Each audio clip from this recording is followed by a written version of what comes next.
Halo, sahabat trader. Salam sehat selalu, salam cuan selalu untuk Anda.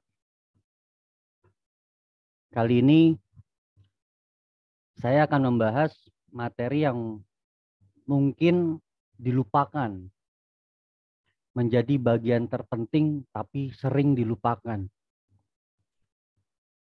Seberapa penting psikologi dalam mensukseskan strategi trading? Ini yang sering dilupakan. Bahwa strategi trading tidak akan ada gunanya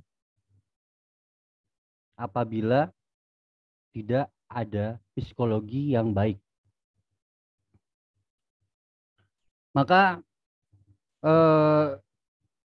karena saya melihat berbagai karakter teman-teman trader di grup ya, yang saya lihat kadang suka melupakan hal ini, dan ini sangat berbahaya sebetulnya.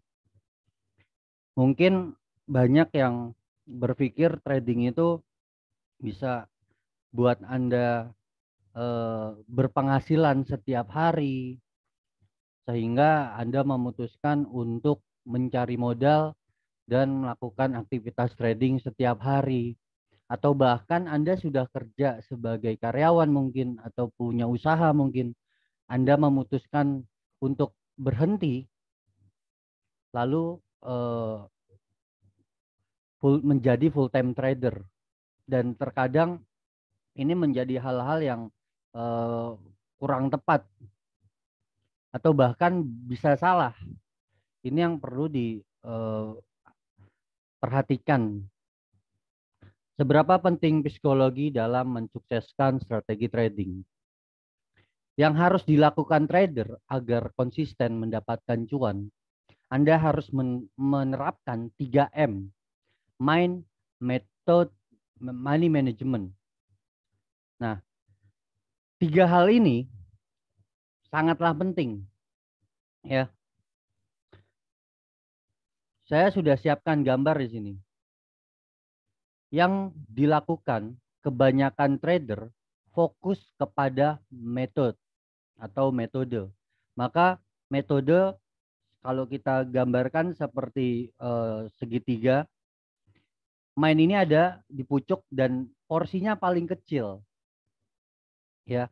Lalu money management di tengah. Lalu yang paling besar, yang paling sering difikirkan bagaimana metodenya. Nah, ini yang sering dilakukan kebanyakan trader. Ini yang harus dipahami dan diketahui adalah hal yang salah. Yang sebenarnya lebih menentukan kesuksesan trader itu adalah money management dan terutama mind. Pikiran Anda dulu yang harus diluruskan. Anda harus punya perspektif yang jelas dulu. Metode itu paling terakhir, paling ujung. Maka porsi mind ini jauh lebih besar. Kurang lebih bisa mencapai 60% porsinya ya. Anda harus lebih terfokus ke mind. Lalu 30% ini baru Anda pikirkan tentang bagaimana mengatur keuangan Anda, money management Anda. Mengatur berapa porsi setiap kali transaksi, berapa saham yang harus dikoleksi, ya itu harus disiplin sama mainnya, sama metodenya, sama manajemennya. Yang terakhir metode ini hanya 10%, Pak, hanya 10% peranannya. Ini yang benar, ya. Sama halnya seperti kita ingin memulai bisnis. Sebelum kita memulai bisnis, pasti itu udah pasti. Saya bisnis apa ya? Itu. Saya bisnis apa ya? Terus setelah sudah mulai bisnis, bagaimana saya memasarkan produk saya? Nah, ini main kan. Lalu saya pertimbangkan atau saya perhitungkan dengan money management saya, keuangan saya. Ya. Saya punya modal berapa nih? Saya harus belanja berapa? Dan saya harus jual berapa? Masuknya ke money management. Lalu yang terakhir metode bagaimana saya harus closing, selling. Bagaimana saya harus menjual produk saya. Metode menjadi eh, elemen yang terakhir atau struktur yang terakhir. Yang pertama mind, money management, dan metode. Ini penting. Sama halnya seperti mungkin di perusahaan-perusahaan ya, atau mungkin Anda punya eh, bisnis. Setelah Anda berpikir bisnis apa yang ingin Anda jalankan, Anda mulai memiliki sistem keuangan. Money management ini menjadi sistem. Ya, di perusahaan besar sekalipun pasti ada yang namanya sistem. Sistem keuangan, ini pondasinya nih. Karena penting sistem itu, pondasi. Lalu setelah Anda memiliki sistem money management, Anda pasti menerapkan yang namanya standar operasional. Ya, standar operasional. Sehingga akan berevolusi lagi menjadi program kerja. Ya, dari standar operasional, program kerja, lalu menjadi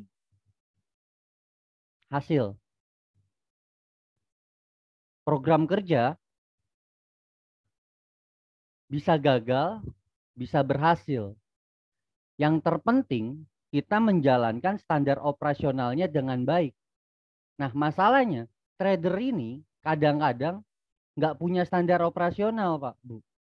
Nah, di grup WhatsApp, saya menerapkan 4 strategi trading. Candlestick pattern, chart pattern, momentum strategi, breakout strategi yang menjadi standar operasional kita. Nah, dari hasil standar operasional kita itu, kita akan mampu membuat program kerja. Program kerjanya apa? Trading planning. Suggest yang sering saya share tuh. Nah, hasil dari trading planning atau program kerja itu berbuah rugi atau untung. Perusahaan besar sekalipun yang sudah listing di bursa efek, banyak yang mengalami kegagalan bisnis. Itu perusahaan besar. Mereka sudah menjalankan sistem keuangannya dengan baik. Mereka sudah menjalankan standar operasionalnya dengan baik. Dan mereka sudah menjalankan program kerjanya dengan baik. Masih gagal. Apalagi kita yang nggak punya itu semua.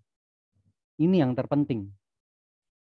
Makanya sistem program kerja, standar operasional, ini bagian dari kesatuan untuk kita mencapai satu kesuksesan di pasar modal.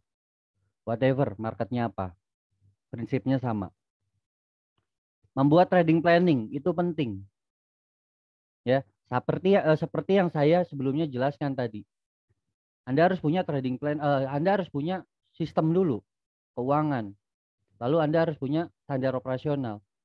Tanya kepada diri Anda deh, coba. Coba deh tanya. Saat ini atau selama ini saya itu beli saham berdasarkan apa sih? Coba tanya diri Anda sendiri deh. Renungin, evaluasi diri, sebetulnya selama ini saya beli saham berdasarkan apa? Kalau masih berdasarkan, ikutin Alfian tuh. Di grupnya Alfian kan sering banyak suggest tuh. Sering banyak roadmap di share. Saya ngikutin itu aja. Saya ikutin temen. Temen saya ngarahin eh, ngarahin beli saham ini. Saya jadi ikut-ikutan. Ya, itu yang harus dihindarkan, Pak Bu. Hal yang seperti itu yang harus dihindarkan. Anda harus punya alasan kenapa saya membeli saham ini. Sama seperti Anda punya uang, jalan kemana, lalu banyak orang dagang, ya. Kenapa Anda beli ini? Atau mungkin saya mau beli kendaraan, saya mau beli mobil, saya mau beli motor, Karena mungkin saya butuh kendaraan kalau untuk kerja, mungkin anak saya butuh kendaraan, mungkin istri saya mau ke pasar mau pakai mobil gitu. Harus ada alasan. Sama di saham juga harus ada alasan, tapi alasannya yang jelas. Kalau mau ke pasar aja beli mobil ya kan lucu. Kalau saya ditanya, kalau masalah Vian beli saham berdasarkan apa? Saya akan jawab berdasarkan price action, candlestick, pattern strategi, chart pattern strategi, momentum, dan breakout strategi. Kalau saya nggak nemu candlestick pattern, saya nggak akan entry. Kalau saya nggak nemu chart pattern, saya nggak akan entry. Kalau saya nggak nemu breakout, saya nggak akan entry. Dan kalau nggak ada momentumnya, saya nggak akan entry. Jelas ya? Saya punya landasan. Landasan itu penting. Ini yang menjadi standar operasional, disiplin dengan standar operasionalnya, sehingga menjadi program kerja, disiplin dengan program kerja. Kalau memang gagal, ya banyak kok program-program yang gagal, program bisnis gagal banyak. Itu hasil dari sebuah upaya, dan itu wajar. Tanggung jawab atas kegagalannya. Bagaimana cara bertanggung jawab, evaluasi apa yang salah. Evaluasi bagaimana dan kenapa saya kok bisa gagal. Ya, money management dari 100% modal Anda, ya. Batasi kerugian Anda maksimal 10%, Pak. Maksimal 10%. Kalau Anda nggak punya trading planning, Anda ikut-ikutan beli, nggak punya trading planning, batasi maksimal 10%. Dengan Anda batasi maksimal 10%, Anda punya 10 kali nyawa. Kalau main game tuh punya 10 kali nyawa. Masa iya setiap malam jam setengah 8 atau jam 8 malam Zoom sama saya di grup WhatsApp. Setiap hari Zoom sama saya. Saya share, saya bagiin ilmu-ilmunya, metode-metodenya, masih gagal terus. Kalau itu benar-benar kejadian, masih gagal terus, coba evaluasi. Apa yang salah? Tutup market, jangan buka akun sekuritas, lakukan hal-hal yang menyenangkan. Ya, cukup keterlaluan kalau misalkan kita udah punya komunitas yang trading bareng, dipantau setiap menit, didampingin, dikawal transaksinya. Setiap menit jam open market Anda bisa tanya Mas Alvan gimana, harus bagaimana, saya kasih masukan, saya kasih suggest. Masa iya masih cut loss terus 10 kali? Nggak mungkin lah kalau saya rasa. Tapi kalau itu benar terjadi, apa yang salah? Analogi klasik, gurunya sama, materi pelajarannya sama, kelasnya sama, berdekatan nih. Tapi ada yang ranking 1, ada yang ranking 2, ada yang ranking 3, bahkan ada yang raportnya merah. Siapa yang harus disalahin? Nggak mungkin kan materinya disalahin. Ya, nggak mungkin kan gurunya disalahin. Balik lagi ke diri kita, apa yang salah? Discuss sama teman-teman di grup yang suka share profit. Kenapa sih bisa profit? Banyak hal yang bisa kita lakukan kalau kita punya komunitas yang lebih bisa membuat ruang diskusi. Ini yang pertama, perspektif pertama yang harus Anda lakukan sebelum Anda bertransaksi, Anda tentukan perspektif dulu. Perspektif ini goyang, hancur semuanya, Pak. Dalam satu akun, ya, harus menggunakan satu metode. Kalau saya punya 4 akun, Pak. Saya punya 4 akun. Yang satu untuk investasi, yang dua juga untuk investasi, yang ketiga untuk trading, baik itu swing, ya. Yang satu ini untuk scalping. Kenapa harus dipisah? Ini menjadi sistem, bagian sistem, agar perspektif kita di setiap akun tidak terpecah-pecah. Terkadang ada trader yang satu akun Yang satu untuk investasi, di dalam satu akun saham A untuk investasi katakanlah, terus dia beli saham B untuk swing, saham C untuk scalping. Psikologis Anda akan terpengaruh sama yang lagi minus. Psikologis Anda akan terpengaruh dengan yang lagi profit. Jadi sebaiknya kalau saya pakai BNI Sekuritas, saya gunakan Mirai ya untuk ngelihat data transaksi aja, dan saya akui data data transaksi Mirai olah datanya bagus banget dan tampilannya bagus banget, eh, mudah saya lihat lah, enak lah. Nah itu untuk scalping saya. Bahkan di akun saya, untuk saya katakanlah mau coba metode-metode, saya siapin cuma 1 juta. Nah artinya apa? Saya masih belajar juga, karena ilmu itu nggak ada batasnya kan. Karena metode trading itu nggak cuma 1, 2, 3, 4, 5, 6, 10. Mungkin banyak dari itu, Pak. Nah, kita harus ingat, kalau katanya Bruce Lee, lebih baik punya 1 metode tapi sering dilatih daripada punya 1000 metode tapi tidak pernah dilatih. Nah, ini yang penting. Anda harus melatih metode Anda. Baik itu Anda dapatkan dari grup Alphard atau baik itu Anda dapatkan dari luar. Ya, saya itu trading dari 2012, mulai kenal trading itu 2011, aktif trading 2012. Saya coba tuh Pak dulu waktu belajar. Saya coba metode A, saya coba metode B. Yang orientasi saya mana nih yang nggak kena cut loss, mana nih yang nggak kena stop loss. Dan ternyata tidak ada satupun metode yang tidak pernah kena stop loss. Pasti selalu kena stop loss. Tapi kali ini kita berbicara tentang probability. Peluang mana yang lebih besar, lebih banyak menghasilkan profit, metode mana yang cocok dengan kita. Karena sebetulnya metode ini cocok-cocokan gitu. Ada juga mungkin ex-member Alphard ya, yang nggak cocok sama metode saya. Kalau saya lebih cenderung ke swing. Ternyata dia orientasinya mau scalping, padahal baru trading 2-3 bulan yang lalu. Baru lahir maunya lari. Nah, ini yang kadang suka salah juga ya. Jadi pertama harus Anda luruskan dulu mindset Anda. Perspektif Anda luruskan dulu. Anda mau swing trade kah, scalping kah, atau investment? Kalau investment jelas setiap bulan atau periode waktu tertentu Anda punya uang, Anda beli, punya uang, Anda beli, punya uang, Anda beli. Ya, itu investing. Nggak perlu pakai stop loss. Makin turun ya makin dibeli.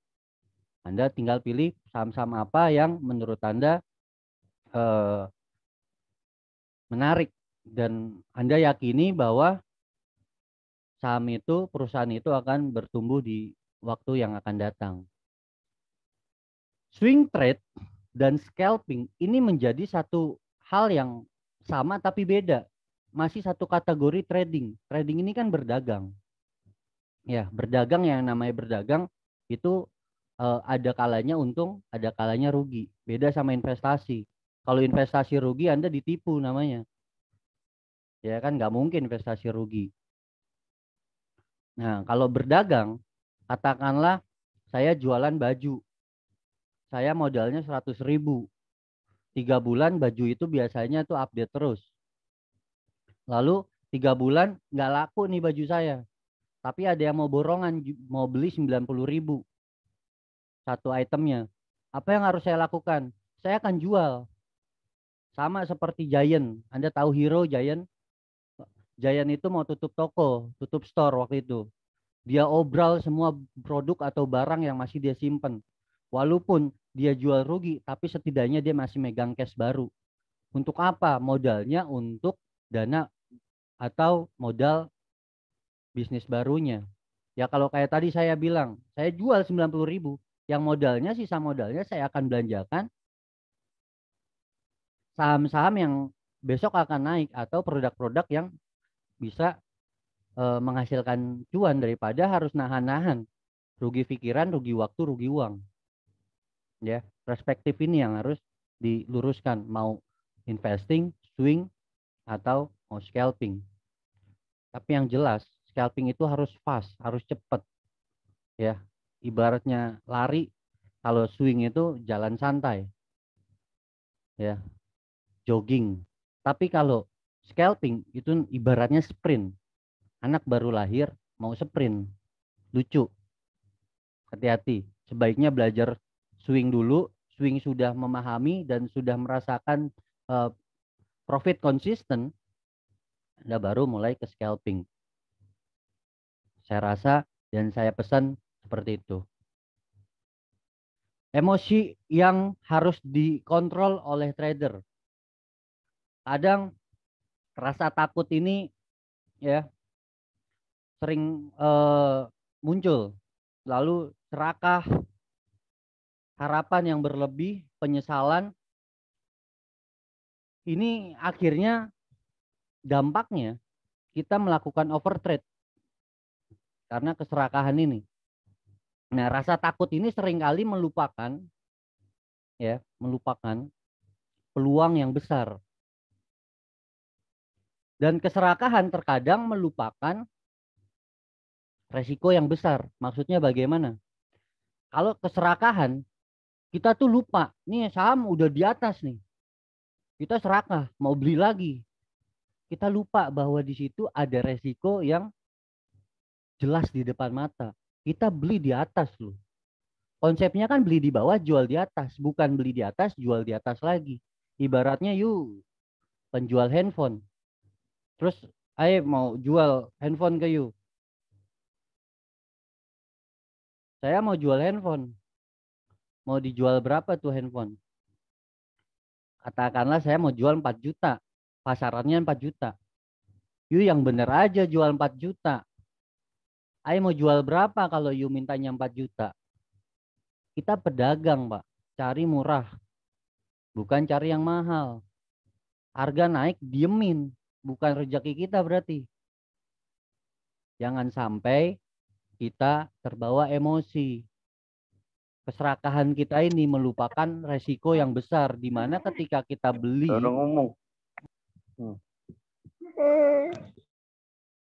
ketika kita beli, nggak tahunya dibawa dibanting turun. Nah, terkadang rasa takut juga menimbulkan masalah. Kenapa rasa takut menimbulkan masalah? Karena biasanya rasa takut kita nih, kita beli saham. Lalu harga naik 3%, naik 5% nih. Lalu takut, kemarin tuh saya diemin malah harganya balik turun. Akhirnya dijual. Belum ada tanda-tanda mau turun, dijual. Nah, ini berdasarkan trauma juga ketakutan ini. Ya, ini yang harus dikontrol. Bagaimana kontrolnya? Ya sewajarnya aja, kalau udah di atas tinggalin. Kalau Anda udah entry, lalu harga naik 3%, Anda sudah buang, lalu 5 menit kemudian naik jadi 10%, nggak usah dikejar. Nggak usah dikejar. Anggap aja ya udah bukan rezeki kita. Ikhlas. Ya. Terus rasa takut nih. Kalau misalkan belum ada tanda-tanda berbalik arah, ya jangan dibuang. Ada metode reversal kan? Kalau belum ada reversalnya di time frame yang kecil, belum ada tanda-tanda, terus kalau Anda ngelihat bid over, Anda ngelihat bid over nih, bidnya masih tebel, Anda udah jualan. Ya bid tebel kan harusnya masih naik dong, hukum dagang. Demand banyak, harga akan naik. Ya.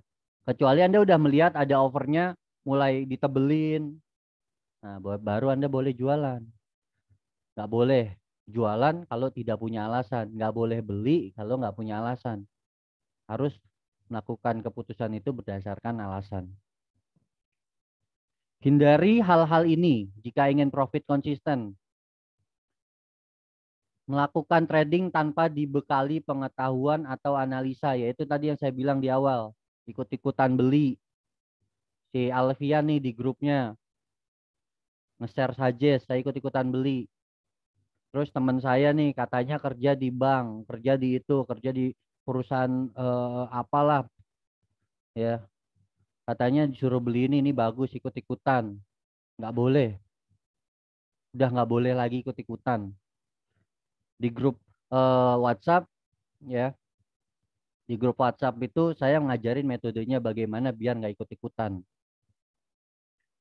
Membeli saham bagai mengejar membeli saham bagai mengejar layang-layang putus. Meski harganya sudah naik tinggi, tetapi karena terpengaruh secara psikologis, itu saham tetap dikejar sehingga membeli saham ketika harganya sudah dipucuk. Wow, banyak yang ngomongin di grup. Saham ABCD ARA, ayo arakan, ayo arakan. Wow, jadi adrenalin kita kan naik kan. Akhirnya ikut-ikutan beli. Nggak jelas, nggak ngelihat order booknya, nggak ngelihat broker summary-nya, transaksinya lagi diakumulasi atau lagi di eh, distribusi. Masalahnya Pak, ini yang sering saya jadi eh, evaluasi juga buat saya. Saya yang pakai perhitungan aja, mungkin siapa scalper yang menurut Anda idolakan? Pak Bekti. Pak Bekti yang punya perhitungan aja, sometimes dia gagal. Dia harus cut loss. Apalagi Anda yang cuma ikut-ikutan, nggak tahu exitnya di mana. Akhirnya ketika ARB, aduh, udah kepalang tanggung. Mau cut loss takut. Udahlah, jangan di cut loss, tanggung. Kali aja ntar naik, kali aja besok naik. Akhirnya trading berdasarkan harapan. Nggak taunya besok open market makin di bawah turun. Aduh, akhirnya nggak cut loss. Aduh, makin turun nih. Mau cut loss sayang udah 20%. Udah 10% takut cut loss karena mungkin budgetnya udah besar masuk di situ all in lagi. Nah, ini yang jadi penyakit kadang-kadang. Hindari yang begitu ya, Pak, Bu. Jangan ngejar saham-saham yang udah terbang.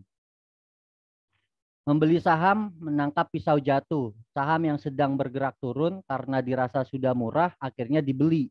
Padahal harganya sedang dalam tren penurunan. Nah, saya juga sering di video-video analisa saham saya ya. Kalau Anda suka perhatiin video saya yang cuma nontonnya per saham, misalkan Anda request saham ABCD, Anda nontonnya cuma itu doang, mungkin eh, nggak nggak dapet colongan-colongan ilmu lah. Saya sering jelasin ada yang namanya major trend bearish dan ada yang namanya major trend bullish. Nah, nangkep pisau jatuh, lalu naik sedikit disangkain benar-benar mau naik, dibeli. Nggak taunya makin turun. Ada pola cangkul bullish dan ada pola cangkul bearish. Ini yang saya gambarkan pola cangkul bearish.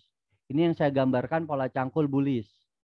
Ya, perhatikan turunnya ini menjadi primary, naiknya menjadi secondary reaction atau secondary trendnya. Kenaikan ini adalah korektif, beda sama pola cangkul yang bullish. Ini kenaikannya ini adalah primary trendnya, tren utamanya. Nah, penurunannya ini adalah korektifnya. Nah, carilah penurunan-penurunan yang sedang mengalami tren kuat naik ke atas, bukannya tren bearish. Nyarinya gimana? Kasat mata gampang kok. Kalau pakai moving average, saya pakai moving average 34. Lihat aja moving average 34. Arahnya kemana tuh? Naik atau turun? Kalau naik Kalau naik ya berarti itu trennya lagi naik dan candle bergerak di atas moving average itu lagi naik. Tapi kalau moving average-nya menghadap ke bawah dan dia bergerak candlenya di bawah moving average, ya ini kan naik turun, naik turun, naik turun. Ini lagi bearish Pak. Hati-hati hindari, ya. Itu yang kadang-kadang dibeli. Selanjutnya ada yang lagi beli, lagi turun nih sahamnya, sahamnya lagi turun, lagi merah, alih-alih mau beli buy on support ceritanya. Wah, ceritanya ada historical buy on support. Nah, mohon maaf nih Pak, Anda kan bukan market maker Pak, Anda tuh follower. Kita ini follower Pak. Saya harus tegas nih ingetinnya. Harus saya pecut Anda. Kenapa saya harus tegas ngingetinnya? Jangan sosokan jadi market maker kecuali duit Anda di atas 10 M. Kalau duit Anda 10 M, mungkin ketika ada di support Anda bisa akumulasi, harga bergerak naik. Naik 2%, 3% Anda bisa cuan. Taking profit Anda. Kayak grup sebelah tuh yang suka ngepom. Modalnya besar. Dia nampung di bawah, nampung di support bisa. Dia tampung tuh semua. Naik kan. Supply and demand-nya kan mulai nggak seimbang. Di bawah mulai demand lebih besar. Lebih banyak. Akhirnya harga mulai naik 3%, 4%. Dia taking profit. Anda ikut-ikutan beli di sini. Ditanya nih, ikut-ikutan beli. Karena udah mulai naik. Dibanting turun, dia jualan. Ternyata dia cuma nyari 3%, 4%. Ya. Nah, baiknya bagaimana? Biarkan harga bergerak dulu naik ke atas. Ibaratnya pisau jatuh dari atas, Anda tangkap berdarah tangan kita, Pak. Ya kan? Berdarah. Biarkan harga turun dulu, tergeletak dan menghadap ke atas, memiliki tren yang mulai bullish. Nah, encodingnya udah higher low. Anda kalau tahu materi Dow teori ya, mungkin yang udah join di grup WhatsApp, Anda udah tahu Dow teori, encoding Dow teori. Ada higher low, baru Anda entry. Kalau cuma karena naik ke sini, naik ke atas, ini makanannya para bandar, Pak. Area ini dari turun ke bawah, naik ke atas ini makanannya bandar. Jangan entry kita di sini kalau kita masih, mohon maaf, budgetnya masih puluhan juta. Masih ratusan juta. Ratusan juta aja belum ngegerakin, Pak. Makanya scalping kalau ratusan juta. Dan itu masih follow. Ya. Kali Anda udah minimal 1 M, 2 M lah. Mungkin bisa. Itu pun masih mungkin saya bilang.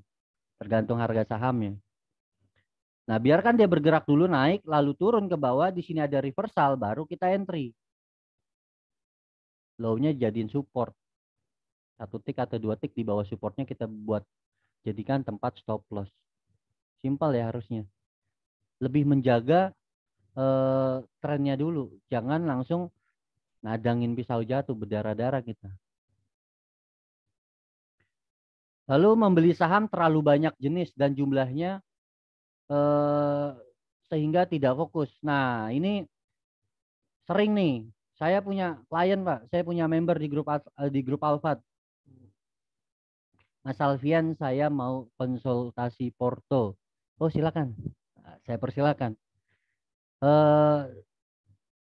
Di mana? Di screenshot aja lah. Di screenshot, akhirnya di screenshot. Anda tahu ada berapa di portofolionya? Ada 40, Pak. Itu rekor. Klien Alfat memiliki saham 40. Bagaimana cara ngontrolnya 40? Padahal dia masuk Alfat loh. Masuk Alfat untuk apa? Untuk belajar. Nah, biasanya yang masuk Alfat itu udah kejedot dulu. Nah, udah kejedot dulu baru masuk Alfat. Ya. Nah, belajar. Gimana terus selain belajar, nyari pembelaan, nyari pembenaran. Minta dukungan. Nih Mas Alfian gimana? Saya udah punya 40 saham. Apa yang harus saya lakuin? Dan modalnya itu besar loh. Modalnya di atas 500 juta, kisaran 600 jutaan lah. Coba itu dikasih ke saya tuh duit. Saya puterin. Mungkin nggak begitu ceritanya. Mungkin di saham-saham tertentu bisa kali kita kumpulin dana satu grup ya. Kita ngepom. Ya itu bisa. Nah ini beli 40 saham. Analoginya gini.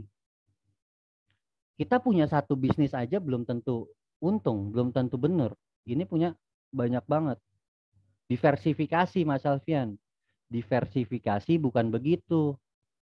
Diversifikasi Anda melakukan bisnis dengan berbeda industri. Katakanlah Anda punya budget 1 miliar, ya Anda bagi di situ. Ada reksadana, ya biarkan fund manager mengelola dana Anda. Ada pasar saham yang Anda kelola sendiri. Ada pasar emas, ya komoditas Anda beli emas. Nah itu diversifikasi namanya. Tapi kalau semuanya di saham dan belinya banyak, katanya diversifikasi, itu namanya bukan diversifikasi, namanya serakah. Ya, akhirnya bingung mau beli yang mana. Nah, kalau saya sarankan sebaiknya Anda beli satu dulu, Pak. Anda beli satu dulu saham, ya. Kalau saya nih, kalau cara saya beli satu saham dulu. Kalau saham itu udah profit 2%, 3%, Anda baru beli saham yang baru. Ibaratnya analoginya Anda punya bisnis satu, udah menghasilkan cuan, Anda baru buka bisnis yang baru. Lah, kita buka satu bisnis aja belum cuan-cuan, udah mulai depresi, wah, hancur makin. Akhirnya beli sahamnya salah-salah, ikut-ikutan. Ya. Terus seluruh modal dibelikan hanya satu saham karena terlalu optimis. Punya modal berapa? Buat terlalu optimis, katakanlah eh, kayak SNLK nih kemarin. Naik terus SNLK. Terus ada yang nge-share SNLK, ada peluang naik. Wah, karena yang nge-share ini pasti nih kayaknya meyakinkan. All in di SNLK tuh kemarin ceritanya. Nggak taunya tadi pagi SNLK dibanting ARB. Habis tuh duit. Ya, bukannya habis semua sih, cuman kan rasanya nggak enak aja duit all in terus kita entry dibanting turun. Nah, ini yang harus dikontrol. Harus nggak boleh kayak gitu. Ya. Terkadang juga kuat menahan rugi, tapi tak kuat menahan untung yang tadi di awal tuh. Kadang minus berapa persen, ARB berapa persen berani nahan, puluhan persen berani nahan. Tapi ketika profit 3%, 5%, Anda udah taking profit. Padahal orientasinya swing. Orientasinya swing. Ya, ternyata udah taking profit, harga bergerak naik ke atas. Itu yang sering kejadian tuh. Tidak mengetahui apa dan bagaimana prospek kinerja dan prospek perusahaan perusahaan yang sahamnya dibeli. Nah, Anda ya itu dia tadi belinya ikut-ikutan. Teman saya Mas Alfian kerja di bank ini, katanya bank itu mau mau naik tuh harga sahamnya gitu. Udah beli aja. Udah berdasarkan katanya. Terus kalau misalkan kebanting asing jualan bagaimana? Itu hati-hati. Terus terlalu berlebihan menggunakan fasilitas margin sehingga membuat pikiran tidak tenang ketika sahamnya turun. Jangan pakai margin kalau bisa. Kenapa saya pakai BNI Sekuritas? Karena buat saya budget saya cukup besar. Buat saya beda-beda nih. Ya, budget saya cukup besar. Saya ngindarin emosi saya menggunakan margin. Kalau di BNI Sekuritas itu nggak ada margin. Jadi kalau saya trading swing atau investing di BNI Sekuritas itu sesuai dengan budget yang ada. Kalau misalkan di cashnya cuma bisa mampu beli satu lot ya satu lot aja tuh. Beda kalau di sekuritas-sekuritas yang lain mungkin ada margin. Cashnya kita cuma bisa beli satu, tapi karena ada margin dihutangin sama sekuritas. Jadinya kita bisa beli dua lot atau beli tiga lot. Dilipatkan modal kita untuk pinjaman. Akhirnya greedy. Kita melupakan ada resiko yang besar ketika kita pakai margin. Yang pertama kalau cut loss 2 kali atau 3 kali lebih besar daripada modal yang cash kita. 2%. ARB nih, sorry, 2 hari. ARB 2 hari berturut-turut. ARB-nya bukan ARB-nya bukannya ini ya, bukannya ARB penurunan candle, bukannya ARB turun begini, tapi ARB-nya ARB strip. Pasti pernah lihat kan ARB strip? Ketika open langsung closing di harga bawah. Nah, itu yang kadang-kadang bikin pusing tuh kalau pakai margin. Kalau kalau cuma sekali oke, kalau 2 kali padahal udah T+2, T+3-nya AutoCAD habis semua. Ya, hindari pakai margin kalau saya bilang. Kecuali Anda bertanggung jawab dengan transaksi Anda. Kalau masih belajar sebaiknya hindari margin. hanya mengacu pada informasi sebagai dasar mengambil keputusan. Nah, jual atau beli, ikut beli saham pom-pom tanpa analisa. Saya entry di sekian, target saya akan naik 24%. Wah, itu Anda sering dengar tuh postingan gitu. Anda ikut-ikutan beli lagi. Wah, itu konyol kalau kayak gitu. Ya, konyol. Anda baru masuk, belum sampai besok, siangnya atau sorenya diguyur. Nah, jadi harus ada apa? Harus ada landasan entry-nya. Nggak boleh ikut-ikutan. Ya, kalau ikut-ikutan hancur. Hati-hati. Nggak apa-apa lah Mas Alfian. Duit modal saya cuma 5 juta ini. Hati-hati Pak. Jangan mengecilkan modal. Jangan melihat modal kita kecil. Kecil-kecil itu lama-lama bisa jadi banyak tuh. Mungkin Anda tradingnya atau modalnya 1.500.000 atau gitu ya. Cut loss, cut loss, cut loss, cut loss. Emosi jadinya kan. Anda top up lagi kayak main judi jadinya. Coba coba tanya teman-teman Anda atau rekan-rekan Anda yang suka main judi, kalah top up lagi, kalah top up lagi. Itu duit kecil padahal, tapi lama-lama bisa jadi besar tuh Pak, hati-hati. Ya, jangan ngentengin nggak apa-apa duit kecil, nggak apa-apa minus kecil, hati-hati. Berkali-kali jadi besar. Tidak mau rugi atau nggak mau cut loss, ya itu tadi saya bilang. Anda beli tahu-tahu 3 menit kemudian dibanting turun, tahu-tahu ARB.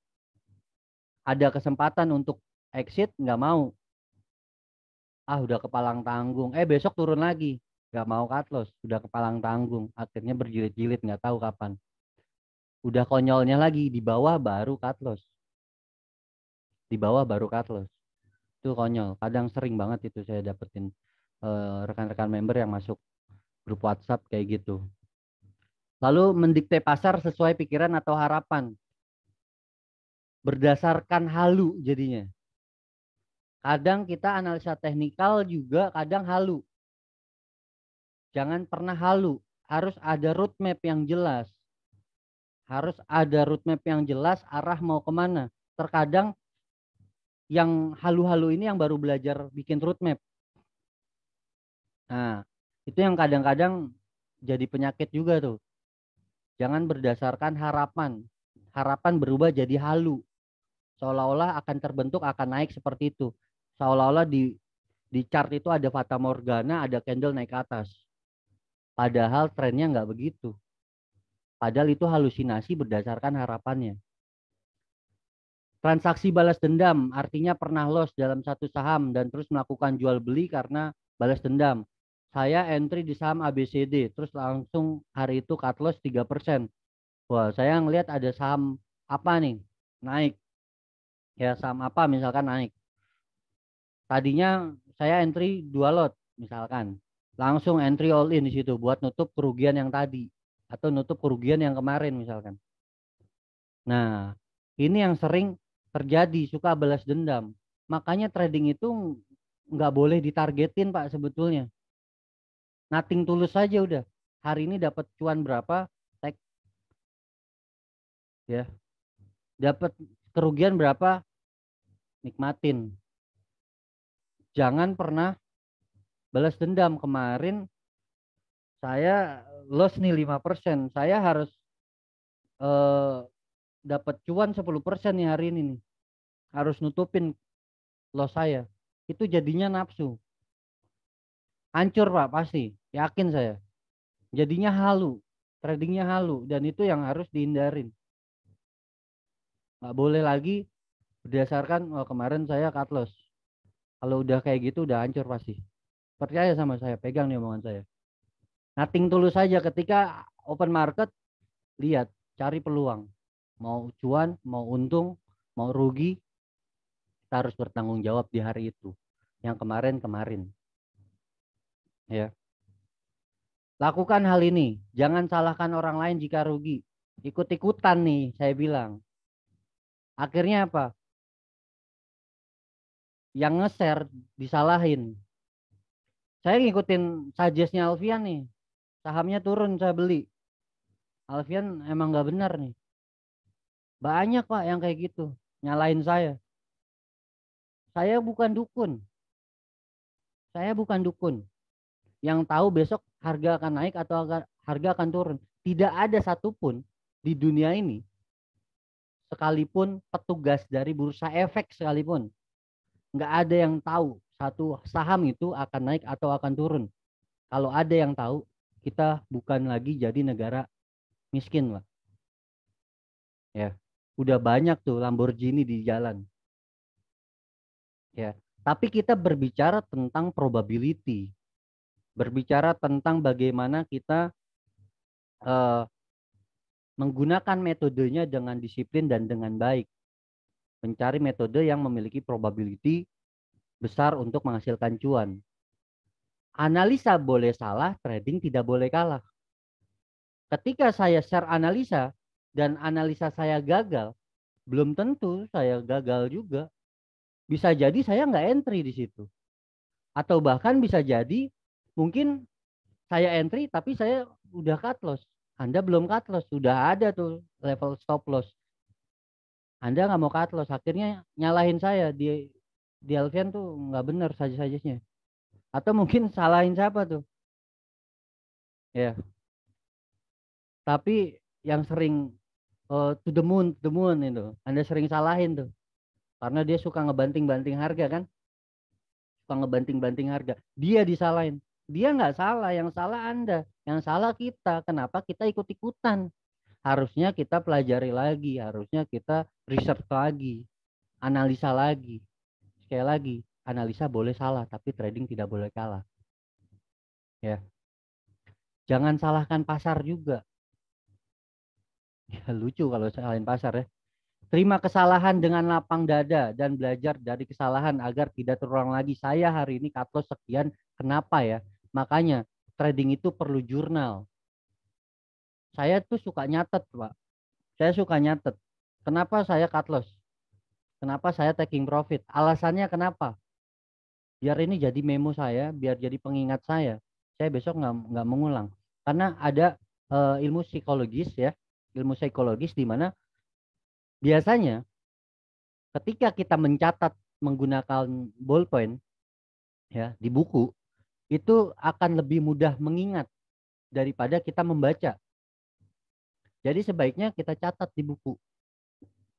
Bikin kayak cerpen, bikin jurnal. Jangan kalah sama warkop, jangan kalah sama toko kelontong. Kelontong ya, toko kelontong, warkop itu punya catatan loh. Utang ini berapa nih, catat. Masa kita yang bisnisnya jutaan, puluhan juta, bahkan ratusan juta, mungkin ada yang eman di sini. Kita nggak pakai jurnal. Ini bisnis loh, Pak. Kantor Anda aja atau usaha Anda, ini laku berapa, ini stoknya habis, dicatat. Jangan mentang-mentang udah ada platform bisa menginformasikan secara otomatis. Itu nantinya kalau Anda berpikir seperti itu platform sekuritas dalam mindset psikologis Anda, alam bawah sadar Anda, itu menjadi mainan baru Anda. Hati-hati. Seolah-olah kalau hari ini nggak buka platform sekuritas tuh kayaknya tangan tuh nggak asik, pikiran tuh nggak asik. Jadinya transaksi sindrom, harus entry setiap hari. Harus entry setiap hari. Wah, itu yang ada nantinya akan overtrade. Itu bahaya overtrade. Beberapa kali saya nggak share suggest. Ditanya, Mas Alfian mana suggestnya? Saya bukannya nggak mau share suggest. Bukannya saya males share suggest. Tetapi saya di situ lagi mencari peluang-peluang yang menguntungkan daripada saya share 10 saham.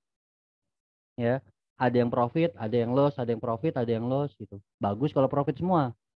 Kalau loss semua. Nah, makanya saya lebih harus teliti karena ada beban moral, Pak. Kalau Anda transaksi, ya, kalau Anda transaksi, Anda loss, Anda nggak punya beban moral. Paling Anda nyesel, aduh, ngapain entry di situ. Tapi kalau saya share suggest, walaupun saya nggak masuk, saya ada beban moral di sini, Pak. Bisa aja Anda mengalami kerugian yang mungkin ya kerugian Anda bisa membuat psikologis Anda semakin hancur. Dan yang mungkin itu saya nggak tahu. Memperparah harapan Anda yang tadinya berharap share dari Alfian bisa bikin solusi buat Anda, bisa bikin cuan Anda karena kemarin-kemarin status. Ternyata ikut saja saya makin hancur. Itu ada beban moral, Pak. Makanya kemarin-kemarin mungkin terakhir-terakhir ini saya share saja agak milih-milih. Yang milih-milih aja bisa gagal juga, Pak. Apalagi saya share break.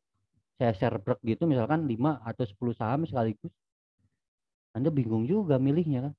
Lebih baik terfokus. Ya. Terima kesalahan dengan lapang dada dan belajar dari kesalahan agar tidak terulang lagi. Itu penting. Bersedia menerima kerugian. Cut loss sudah tega, harus tega. Jika ragu-ragu dan pikiran kalut sehingga tidak fokus, lebih baik tinggalkan pasar dulu. Ya.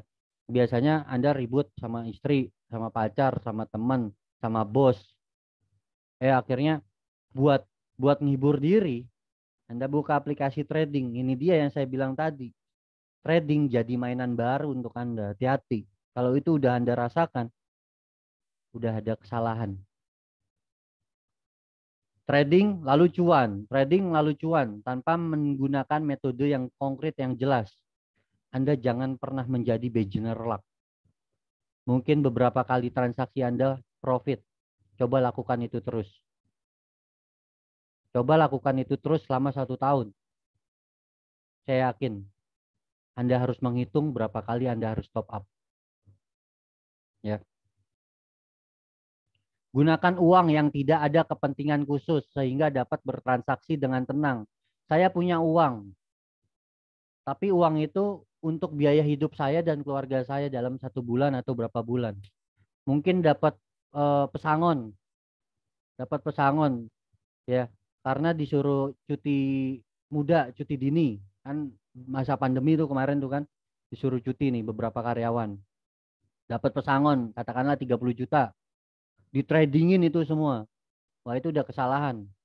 Uang panas itu namanya, Pak. Anda dituntut harus menghasilkan cuan. Ya. Anda dituntut harus menghasilkan cuan. Memang tujuan kita cuan, tapi ada psikologis kita yang membuat kita itu tertekan, Pak. Ada target di situ. Tadi di awal sebelumnya saya juga udah jelaskan, jangan pernah mentarget setiap harinya harus profit berapa. Nothing tulus saja, Anda trading aja dengan baik.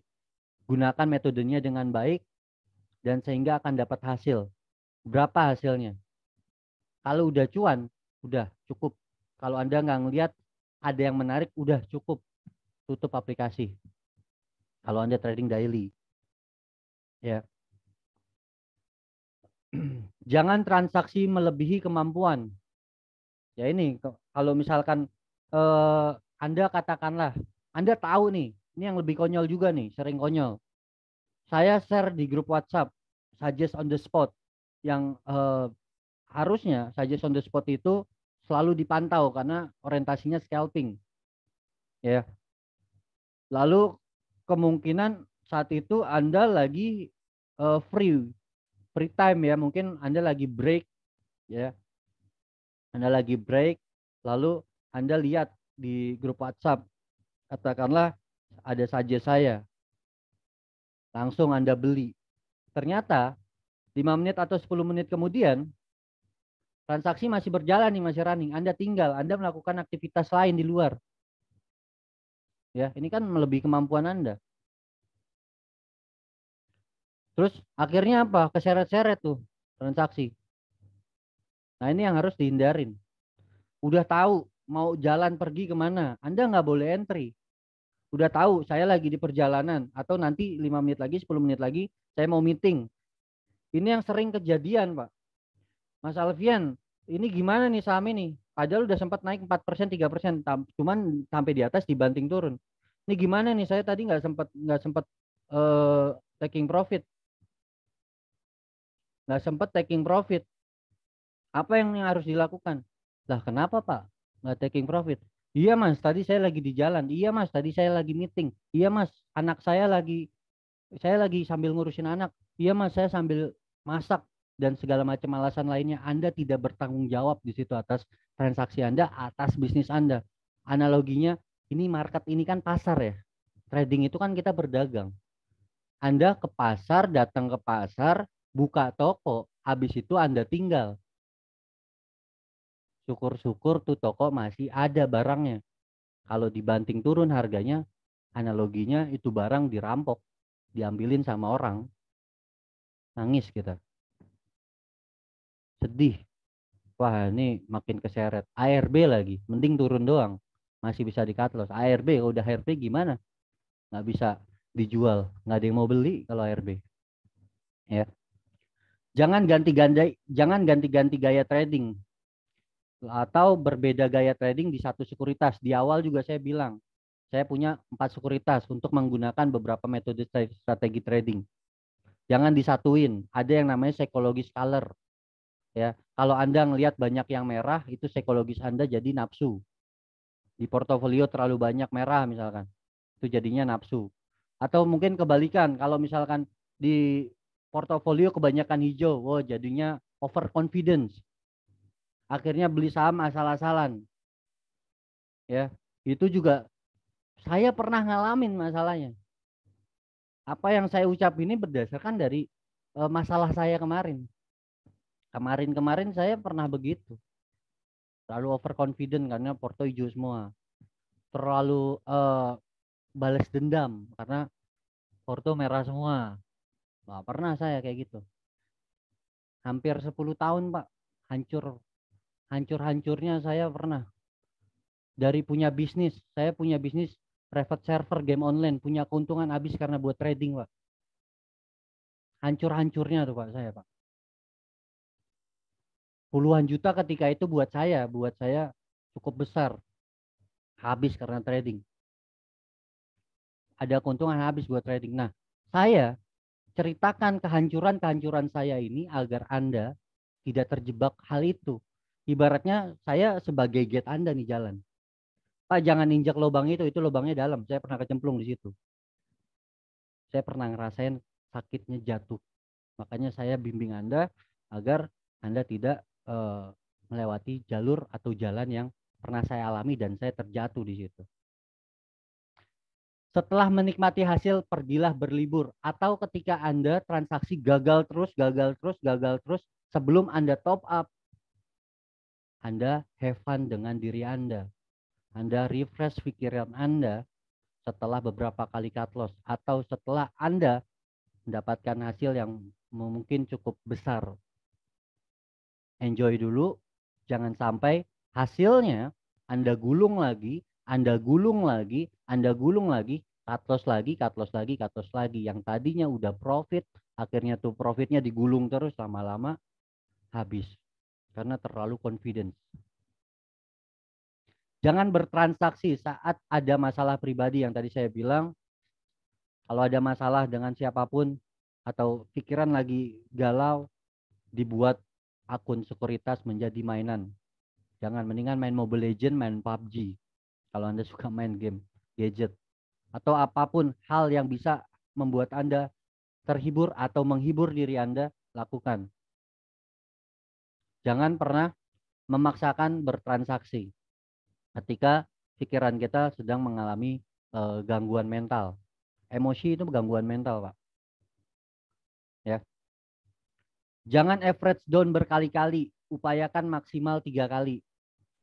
Ya, Anda harus tahu supportnya di mana. Support resistennya ada di mana. Ya. Biar ketika dia turun, Anda tahu, Anda bisa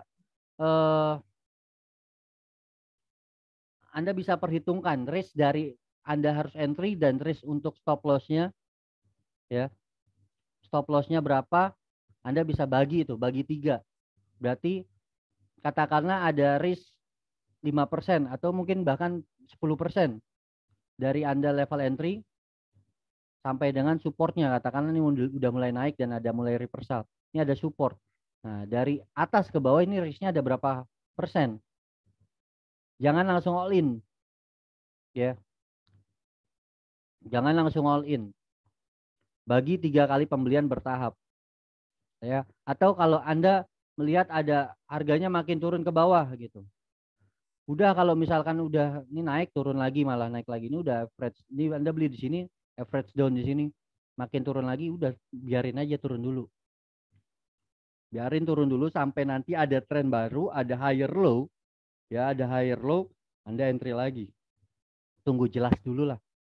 Atau solusinya jangan average down, udah biarin. Daripada masalahnya beberapa kali average down suka salah. Ya, average down yang betul itu Anda harus punya budget 2 kali lipat dari lot yang di atas.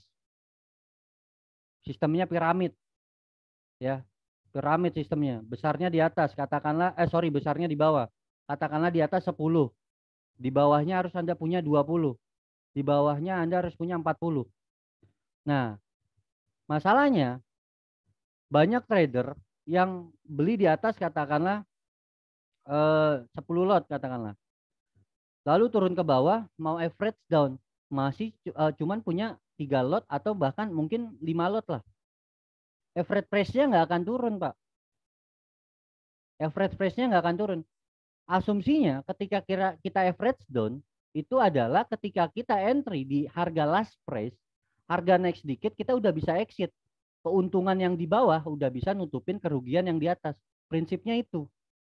Nah, tapi kalau Anda di atas 10 lot katakanlah, lalu average down ini di bawah dari lot yang di atas. Nah, average price-nya nggak akan turun, average price-nya akan di atas. Ya ngapain modal baru dicemplungin ke kolom, ke sumur. Ya mendingan tuh modal, katakanlah ini 5 lot, buat cari saham yang hari itu atau mungkin buat besok naik dan menghasilkan cuan daripada nyemplungin ke sumur. Berharap ada air naik ke atas, duitnya bisa balik lagi.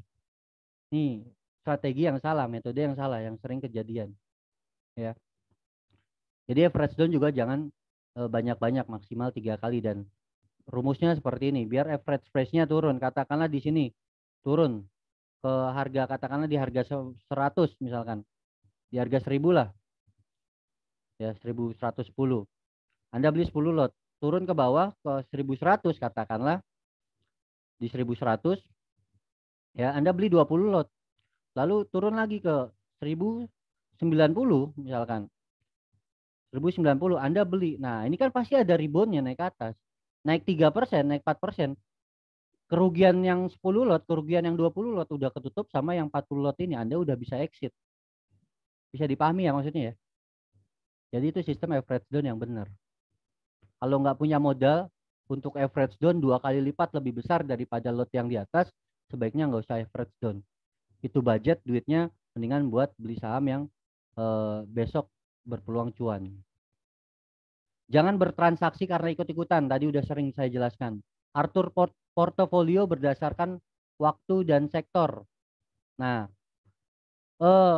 setiap portofolio ini lebih cenderung ke ini ya, ke apa namanya investing.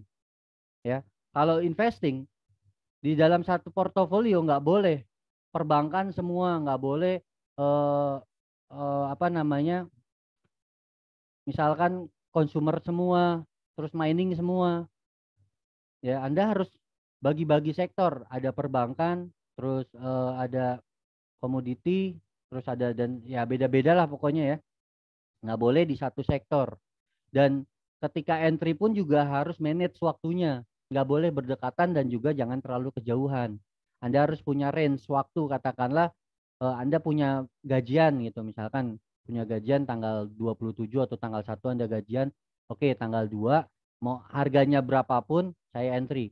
Akumulasi terus, nabung saham. Diatur waktunya, diatur sektornya. Dan maksimal 4 atau 5 saham per satu portofolio.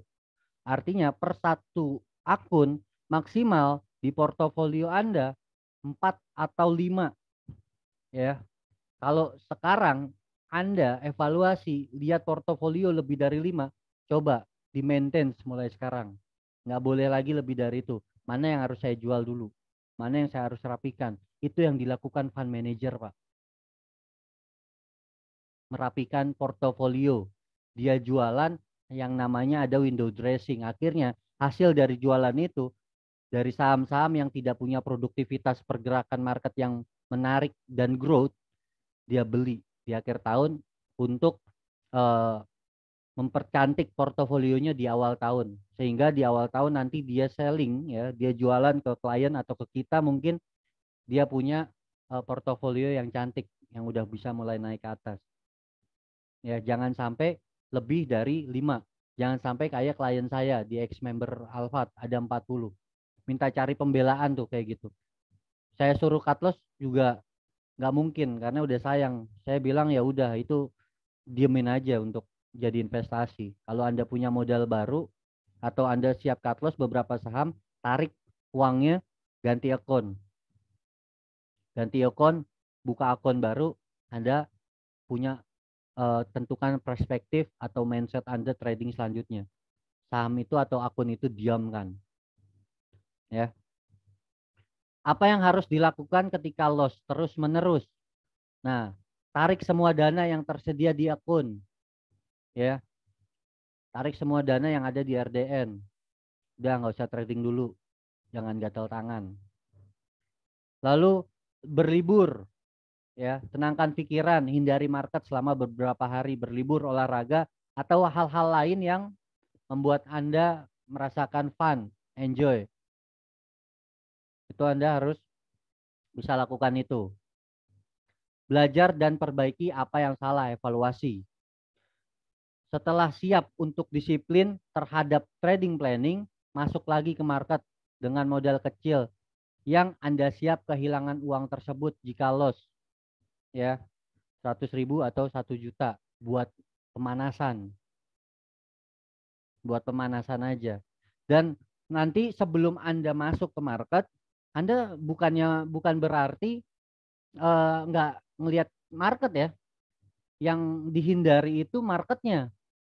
Yang dihindari marketnya artinya Anda nggak boleh masuk lagi ke pasar.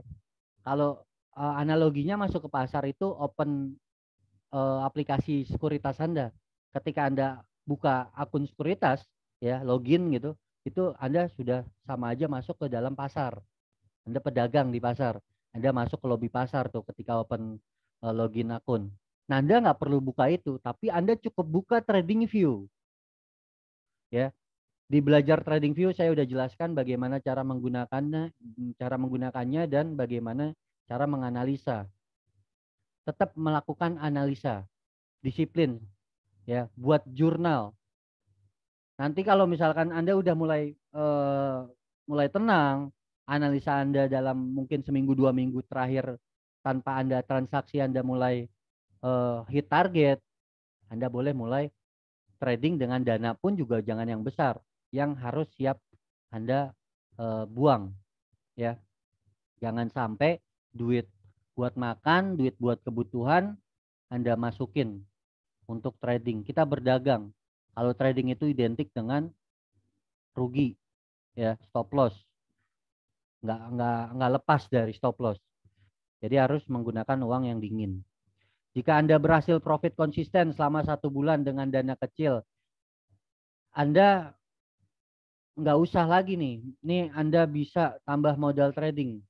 Nah, jangan ya, jangan. Kalau Anda profit konsisten selama 1 bulan, Anda tambah lagi. Dan lebih konyolnya lagi kepedean. Dan saya pernah nih punya rekan member. Jadi masalahnya dia ikut saya profit terus.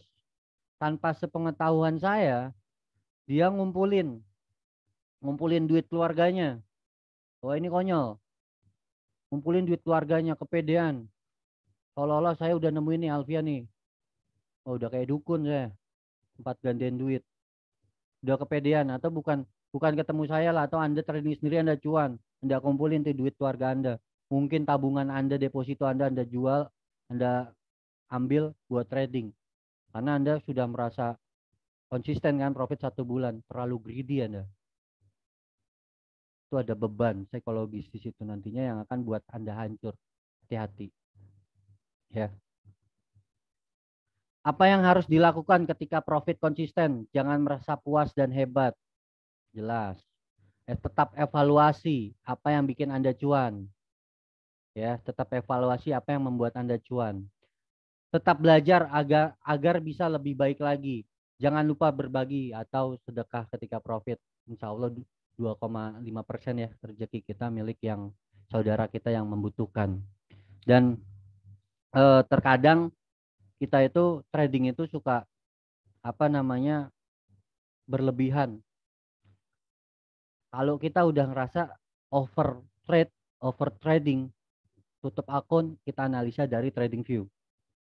Ya, lakukan. Sekalipun kita lagi keadaan nggak enak, pikiran nggak enak, kita tetap lakukan analisa. Bukan berhenti menganalisa. Yang berhenti itu transaksi, bukan analisa. Menganalisa tetap berjalan, tapi transaksi tidak. Bisa dipahami ya maksudnya ya? Jangan pernah berhenti menganalisa sekalipun dalam keadaan apapun. Kalau Anda masih sehat, masih bisa ngelihat matanya, ya, Anda lakukanlah analisa, tapi jangan trading. Lakukan ini selama 1 tahun. Menjadikan kegiatan atau analisa Anda, kegiatan analisa Anda menjadi suatu rutinitas. Ya, menjadi suatu rutinitas yang akhirnya masuk ke bawah sadar Anda menjadi suatu habit, ya, kebiasaan. Nanti ketika waktu berjalan, percaya deh sama saya, Pak. Ini saya ngalamin juga nih. Market seperti berbicara kepada Anda. Jadi, kalau Anda punya daftar pantau di TradingView, punya ratusan, Anda nggak perlu lama-lama ngeliatin satu chart, satu emiten berapa menit gitu. Ini naik atau turun ya. Cukup butuh waktu 3 sampai 5 detik, Anda secara kasat mata sudah ngeliat, ini menarik. Baru Anda fokuskan di situ. Bayangin kalau seperti saya punya ratusan daftar pantau karena harus memfasilitasi Anda menganalisa saham-saham yang menjadi permintaan Anda untuk saya bisa analisa, memenuhi kebutuhan roadmap Anda. Nah, itu saya carinya gimana satu-satu, Pak. Saya satu-satu. Dan itu kasat mata 3 detik, 5 detik, paling lama 10 detik lah. Saya lihat 3 detik, 5 detik, oh saya masuk ke time frame, gunakan multiple time frame, itu kelihatan kasat mata, wah asik, udah nih kita bikin roadmap. Atau bahkan sebaliknya, kalau udah kira-kira udah menggunakan multiple time frame majornya nggak menarik, udah saya tinggalin. Jadi biasakan, ya, biasakan analisa, biarkan menjadi habit. Ada ilmu psikologis, Pak. Hal yang kita lakukan selama 21 hari berturut-turut itu akan menjadi kebiasaan yang masuk ke bawah sadar kita. Nah, ini penting kita lakukan secara disiplin. Kita buat jadwal analisa jam berapa. Ini buat jadi kayak PR. Ya, Anda boleh baca di Google kebiasaan atau bagaimana cara membangun kedisiplinan kita. Yang pertama berawal dari beres-beres rapihin tempat tidur. Nah, itu menjadi melatih kebiasaan atau habit kita. Harus mampu mengalihkan perhatian agar tidak terlalu berfokus pada pergerakan harga, sehingga tidak melakukan kesalahan-kesalahan sendiri dengan melakukan tindakan-tindakan yang tidak perlu. Ini harus mengalihkan nih. Kalau misalkan kayaknya harus entry di sini, ya. Nah, kalau kayaknya, nah makanya Anda jangan terlalu fokus sama satu market, satu saham. Anda lihat order book katakanlah, wah lihat order book itu aja. Padahal Anda melupakan atau mengalihkan saham-saham yang lagi terbang-terbang. Akhirnya Anda nggak perhatikan itu. Anda fokus sama satu ini, ya. Anda fokus, lalu Anda entry memaksakan karena Anda berhalusinasi nanti. Hati-hati, ya. Jadi harus mengalihkan, ya. Bagaimana cara mengalihkannya? Ya Anda harus coba lihat-lihat yang lain, coba lihat chartnya seperti apa. Anda coba cari kesibukan lah, jangan terfokus. Dan juga jangan over. Anda harus maintain situ, jangan fokus, jangan terlalu fokus atau jangan terlalu over. Selanjutnya menggunakan sistem money management. Nah, ini saya bilang sistem money management. Money management ini menjadi sistem. Carilah atau gunakanlah money management yang Anda jadikan sebagai pondasi, sebagai sistem yang benar-benar menjaga Anda, ya, untuk tetap stabil dan membuat Anda tetap survive di pasar modal. Ya, pasar modal itu jangan dipikir baik, Pak. Bisa bikin kita kaya, bisa bikin kita jadi pengangguran yang bisa dapetin hasil cuan setiap hari. Pasar modal itu adalah pasar yang kejam. Karena di pasar itu market akan bisa menghabiskan eh, uang kita, ya. Lalu menyadari bahwa dalam trading ada saatnya profit dan ada saatnya loss. Jangan berpikir atau jangan berfokus pada profit hari ini, tapi lebih baik memperkuat sistem seperti melakukan atau membuat jurnal trading sebagai bahan evaluasi.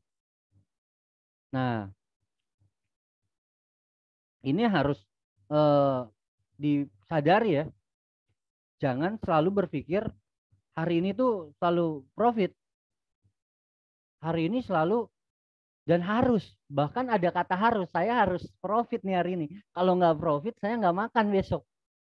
Lah, ngapain trading? Hati-hati, Pak. Trading Anda karena berdasarkan harapan besok bisa makan. Itu duit mendingan buat makan. Lumayan daripada untuk berspekulasi. Ya. Cuman masalahnya kalau spekulasi di pasar modal kita bisa perhitungkan, kita bisa analisa. Tendensinya akan naik atau akan turun, kita bisa lihat. Beda spekulasi sama main judi. Kalau spekulasi kayak main judi, itu kita nggak tahu kartu yang akan ceprek di meja itu kartu apa, itu kita spekulasi itu. Tapi kalau di pasar modal ada chartisnya, ada order booknya, ada transaksi, keterbukaan informasi transaksinya jelas dan kita bisa analisa kecenderungan harga akan bergerak naik atau akan bergerak turun. Jadi spekulasinya lebih sehat. Pergunakan waktu luang untuk aktivitas sehari-hari dan memperdalam ilmu trading dari berbagai macam literatur. Katakanlah Anda bisa bergabung sama grup-grup yang mungkin bisa membuat Anda bisa berdiskusi atau tonton video-video di YouTube. Banyak sebetulnya. Sebetulnya pun juga eh, di YouTube banyak materi-materi yang sangat powerful ya. Tapi masalahnya kalau kita nonton sendiri di YouTube, kita terlalu banyak informasi, bingung sampai akhirnya terfokus yang mana. Akhirnya kebanyakan metode. Karena trader ini kan beda-beda nih metodenya, ya. Mungkin saya eh, tradingnya begini, terus seperti apa namanya influencer yang lain tradingnya begitu, beda-beda metodenya. Sekalipun bahkan sama-sama swing, lucunya itu metode kita sama-sama swing, tapi metode entry-nya, metode exit-nya kadang kita bisa beda. Nah, kalau kita loncat-loncat tidak terstruktur belajarnya, terlalu banyak informasi, terkadang itu bisa buat kita hancur juga. Ya. Lalu melupakan kesalahan kemarin, fokus untuk memenangkan hari ini, besok dan seterusnya. Ya. Lalu cara membangun psikologi trading agar lebih tenang. Menjadari bahwa trading bukanlah alat untuk cepat kaya. Namun trading adalah bisnis perdagangan yang harus diatur dan dijalani secara tahap demi tahap, layaknya bisnis real yang melalui proses pengenalan hingga memperoleh profit. Yang tadi saya bilang di awal, baru lahir maunya belajar lari. Mohon maaf Pak, saya harus ingetin. Banyak loh trader yang udah bertahun-tahun trading, tapi belum tentu bisa menguasai secara baik metode scalping. Ya, belum tentu. Banyak. Jadi apalagi Anda, mohon maaf nih, apalagi mungkin kita yang masih belajar udah maunya scalping. Tapi kalau memang itu Anda yakin lakukan itu bisa buat Anda cuan dan Anda yakin, Anda punya keyakinan, lakukan itu terus secara konsisten, lupakan semua metode lain. Terus dilatih, terus dilatih. Ingat, Bruce Lee bilang, lebih baik saya punya satu jurus tapi sering dilatih daripada punya 1000 jurus tapi tidak pernah dilatih. Menyadari bahwa pergerakan harga tidak berjalan secara lurus, naik maupun turun. Jadi kadang tuh nggak langsung terus turun, nggak terus langsung naik. Kadang ada yang namanya korektif. Melainkan melalui proses naik turun, ya, membentuk pola zigzag untuk mencapai harga tertentu, ya. Ada apa namanya, pergerakan naik, ada pergerakan turun. Itu Anda harus pahami. Jadi nggak mungkin harga bergerak naik terus, harga bergerak turun terus ke bawah. Jadi ada fluktuatifnya. Ketika harga naik ke atas, jangan dikejar. Percaya dan yakini pasti akan adanya korektif bearish. Pola cangkul akan terbentuk, dan di sini kita ambil atau mencari reversal ketika dia bergerak mulai naik ke atas.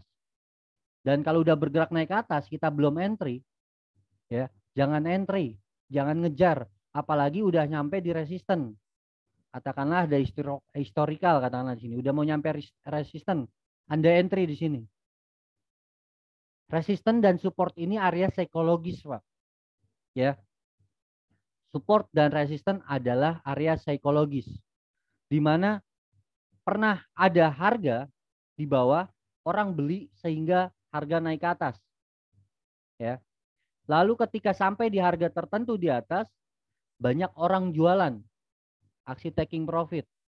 Sehingga hukum dagang, supply and demand-nya tidak seimbang.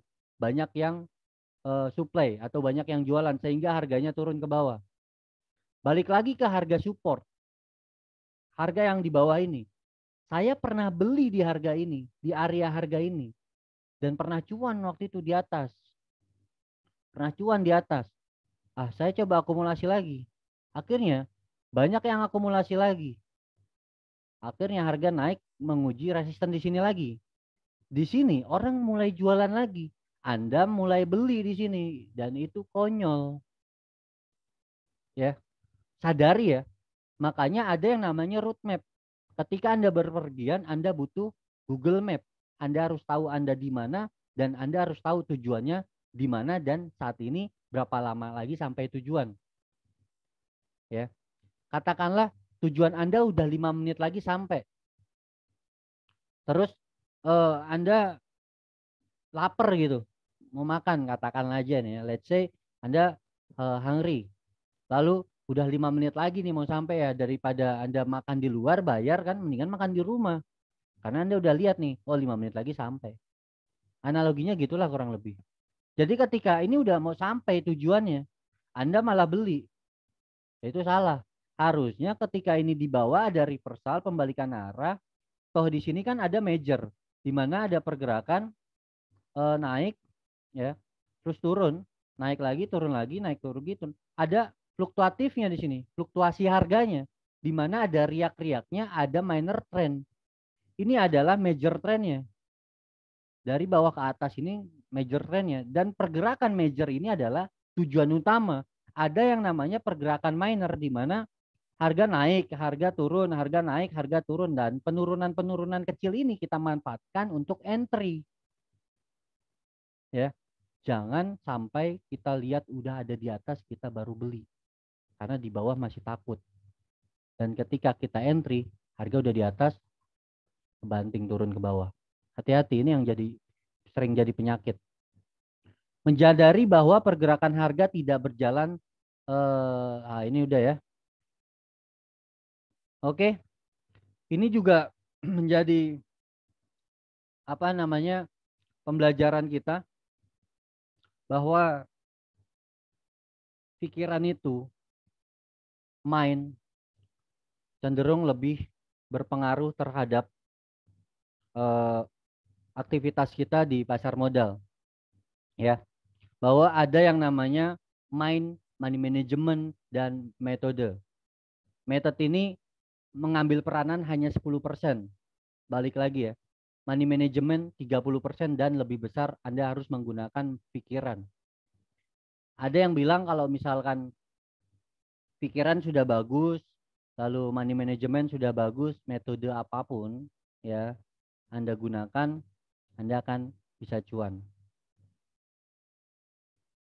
Oke, saya berikan kesempatan Anda untuk bertanya. Mungkin saya akan buka 5 pertanyaan untuk Anda. Silakan Pak, Bu. Mungkin ada yang mau sharing.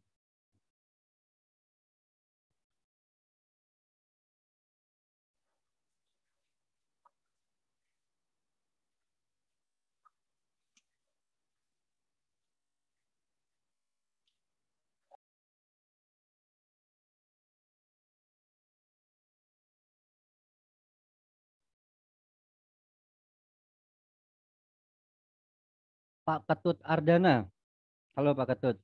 Gimana cara mengatur money management, Mas? Cara mengatur money management. Versi saya, ya, versi saya ini. Anda punya budget 100%. Ya, Anda punya budget 100%. Anda bagi, Pak, budget itu dulu. Anda bagi dulu budgetnya. Dari 100% budget Anda bagi dua.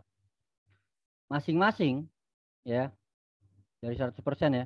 Masing-masing Anda bagi, katakanlah boleh 70%, boleh 80%. Katakanlah 80% Anda masukkan budget Anda untuk berinvestasi. Dan sisanya 20% Anda gunakan untuk trading. Ya. Kenapa? Karena dana spekulasi itu sebaiknya lebih kecil daripada dana investasi. Ingat loh, pasar modal itu sebetulnya market investasi. Saya ingatkan, dari 100% trader, ya, dari 100% trader hanya ada 10% yang berhasil di pasar modal.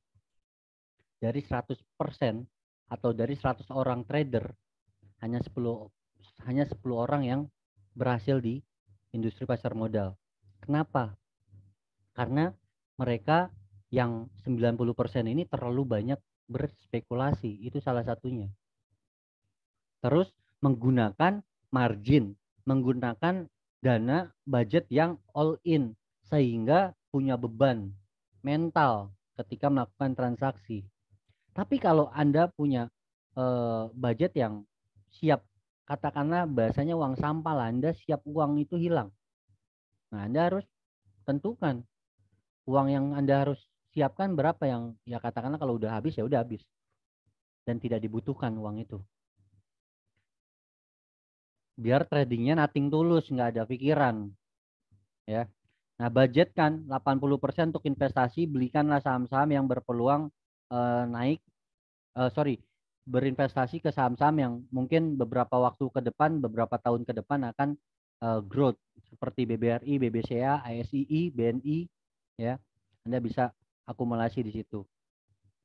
Lalu 20%-nya Anda gunakan untuk trading. Ingat, trading itu metodenya ada dua. Sub trading itu ada scalping dan ada swing. Anda bisa gunakan manapun yang menurut Anda asik. So, dari 20% trading itu ya, dari 20% trading itu Anda bagi lagi, atau dari 80% itu Anda bagi lagi. Ya, Anda bagi lagi. Dalam satu portofolio maksimal itu nggak boleh lebih dari 4 atau 5 saham dalam satu portofolio. Artinya, dari 100% modal tadi, entah itu modal 100% buat investasi atau modal 100% untuk trading, yang dari 80-20 itu ya, dibagi lagi, Pak, 4 atau 5 saham. Ya, katakanlah 4, berarti masing-masing 25%. Masing-masing 25%. Ini sistem. Ini basic sistem yang bisa Anda gunakan. Walaupun nanti pengaplikasiannya Anda bisa explore sendiri, Anda bisa improve sendiri. Tapi ini saya berikan basic yang mungkin jadi basic, bisa jadi basic Anda. Nah, tadi saya bilang, ketika Anda beli saham belum profit, Anda jangan beli saham lagi. Kalau saya orientasinya gini, saya ini sebagai fund manager, ya, saya harus betul-betul selektif mencari saham, dan saya harus punya perusahaan induk. Saya harus cari dulu, katakanlah saham ABCD, saham A lah ya, Saham A saya beli 25% ini. Ya. Ini saya lihat dulu. Saya lihat dulu progresnya. Profit atau malah minus. Kalau minus, saya nggak akan beli saham lagi. Ya. Kalau transaksi saya pertama ini minus, saya nggak akan beli lagi. Tapi kalau saham saya menghasilkan, katakanlah menghasilkan 5% gitu. 10% mungkin Anda baru beli saham B. Jangan langsung ujuk-ujuk punya budget 100%, Anda beliin langsung brok satu hari 4 saham, brok satu hari 5 saham. Itu namanya nafsu tuh kalau kayak gitu. Jadi Anda harus beli satu-satu. Ibaratnya kan bisnis ya. Anda punya bisnis, kalau satu bisnis Anda belum menghasilkan, ya ngapain bikin bisnis lagi? Anda harus terfokus dengan satu bisnis sehingga bisnis itu menghasilkan cuan. Ada progresnya, Pak. Ketika 25% atau saham A1 ini udah cuan, baru Anda beli lagi 25%. Saham ketiga 25%. Nah, katakanlah di saham A, Anda harus cut loss. Sisa lah, berkuranglah. Ini menjadi katakanlah 15%. Bisa menjadi 15% ya. Katakanlah 25.000 berubah menjadi 15.000 karena harus cut loss katakanlah beberapa kali. Nggak boleh yang namanya minjem budget yang lain. Katakanlah ini masih ada budget dan masih ada cash nih 25% atau 25.000 lah. Anda pakai untuk nutup kekurangan ini. Ini nggak boleh kayak gini, Pak. Nggak boleh. Contohnya Garuda lah, saham Garuda. Lah kan lagi minus terus kan? Apakah terus di eh, stimulus sama pemerintah? Kan enggak. Dicari formulanya bagaimana. Mau dibangkrutin, mau dipilotin atau mau di rekonstruksi lagi tuh. Apa lah bahasa itu? Mau dibenerin lagi manajemennya. Manajemennya dirapihin lagi. Bukannya distimulusin lagi, dikasih uang lagi. Nggak boleh kayak gini. Jadi sisanya 15 ini ya dikelola dengan baik sehingga menjadi profit lagi. Katakanlah ini berubah jadi 30%, katakanlah. Berubah jadi 30%. Nah, sisanya atau hasilnya lebihnya ini jangan digulung lagi, Pak. Nikmatin. Anda beli apa kek, Anda liburan apa kek. Itu yang saya lakukan biasanya. Jadi jangan sampai semua udah untung sebulan digulung lagi, digulung lagi, digulung lagi. Ambil. Ada cuan, ambil. Nikmatin beli apa atau jalan-jalan gitu ya. Jadi jangan sampai beli saham langsung sekaligus satu hari 4, satu hari 5. Ya, jadi Anda harus terfokus sama satu bisnis dulu, baru Anda boleh berekspansi lah bahasanya mungkin. Mungkin jawaban saya itu semoga bisa menjawab pertanyaan Pak Ketut tadi ya. Pemburu cuan, Pak mau tanya settingan Mirai Pak Alfian kayak apa Pak? Soalnya saya pakai Mirai.